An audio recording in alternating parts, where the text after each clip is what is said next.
Magandang umaga, narito na po ang mga pinakabagong balita ngayong 25 ng Agosto dito sa News TV Live. Bukas sa publiko mula alas 8 ng umaga hanggang alas 5 ng hapon ngayong araw ang state funeral ni DILG Secretary Jesse Robredo sa Malacanang.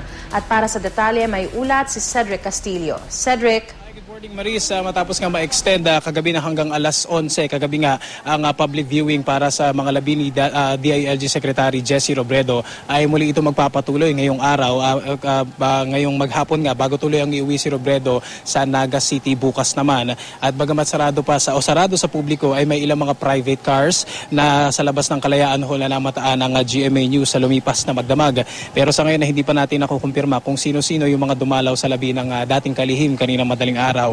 Sa ikalawa at huli nitong araw dito sa Malacanang, nakaschedule ang burol ni Robredo mula alas 8 hanggang alas 5 mamayang hapon. At makikita nga natin sa mga oras na ito ay patuloy na ulit na nagdaratingan itong mga kababayan natin para dumalo nga dito sa public viewing. Samantala, kagabi naman ay isang misa na sponsored ng mga kaklase ni Secretary Robredo mula sa Naga ang idinaos na pinangunahan din ng mga paring kababayan din ng namayapang kalihim.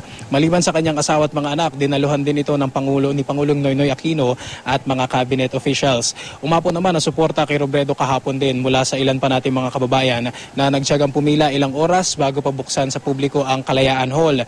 Inaasahan naman na muling pipilahan ang public viewing ngayong araw gaya ng nakikita natin, lalo pa ito na yung huling pagkakataon para masilayan ang labi ni Robredo bago ito ilipad pabalik ng Naga City bandang alas 6 ng umaga bukas. Samantala, Maris, kanina lamang ay nakita natin na dumating yung ilang miyembro ng Philippine Navy dito nga sa burol sa may Kalayaan Hall sa Malacanang.